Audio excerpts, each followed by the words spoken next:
for another Zup of Win. Today we are talking about law number 2 in the Laws of Leadership, the 21 Irrefutable Laws of Leadership by John Maxwell. I'm so glad that you're here with me today. Law number 2 is simply the law of influence. And what this law says to us and why it is important for us as classroom teachers is because we learned last week that leadership is influence, nothing more, nothing less. And in this law, we're hearing it again. This is so important. This is it.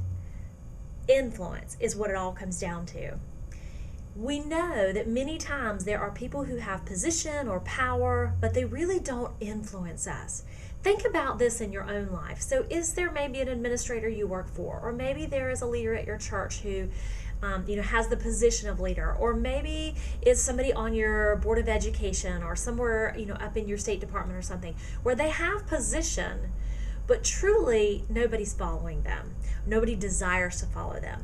They're not influencing your decisions that you make on a daily basis in your classroom.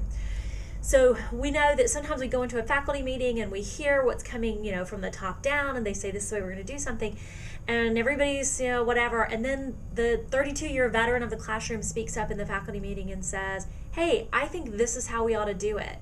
And suddenly everybody in the room becomes galvanized towards that person's way of thinking. She has influence. She may not have the position of school leader, but in essence, she is the leader because that's where the influence is happening in the room. So what to be thinking about now in your individual classroom, you have the title of teacher. That gives you some positional leadership or the looking like you're the leader. But truly, are your children following along with you? Are you influencing them to come along to your way of thinking and to doing things the way that you want them done? Is that coming from position, or is it coming from the influence that you have in their life? How do we build this influence up? Is really by developing great relationships with the people who we lead. John Maxwell says in his book that if you're the leader and you're going out on the journey and you're leading but nobody's following you, you're actually just taking a walk. And frankly, it's a very lonely walk if nobody's following along with you. So we want to be sure as classroom leaders, we are influencers in positive ways, and that we are developing our children as followers of us so that they will do the things, learn the things, enjoy the things of school that we want them to do, to know and be able to do by the end of the time that we have them, right? So how do you go about increasing your ability to influence your children? Here's one sure step that you can use starting tomorrow when you walk in the door. Is you wake up in the morning and you say to yourself, how am I going to intentionally add value to the children in my classroom today? And then you set about the business of intentionally adding value to their lives.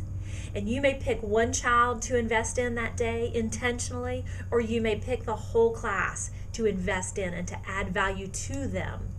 This doesn't mean giving them the next worksheet because another worksheet in math is going to help them do their facts better. This is about building relationship that adds value to their lives so that they genuinely will follow you in whatever lessons you are giving to them, in whatever you want them to read, that they are with you the whole way through the classroom experience. So how do you get started raising your lid and really delving into this law of influence? That is simply by saying, who do I add value to today?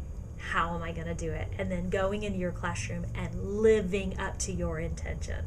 Have a great week doing that this week. Up that level of influence, and I'll see you next Sunday for another Zup of Win.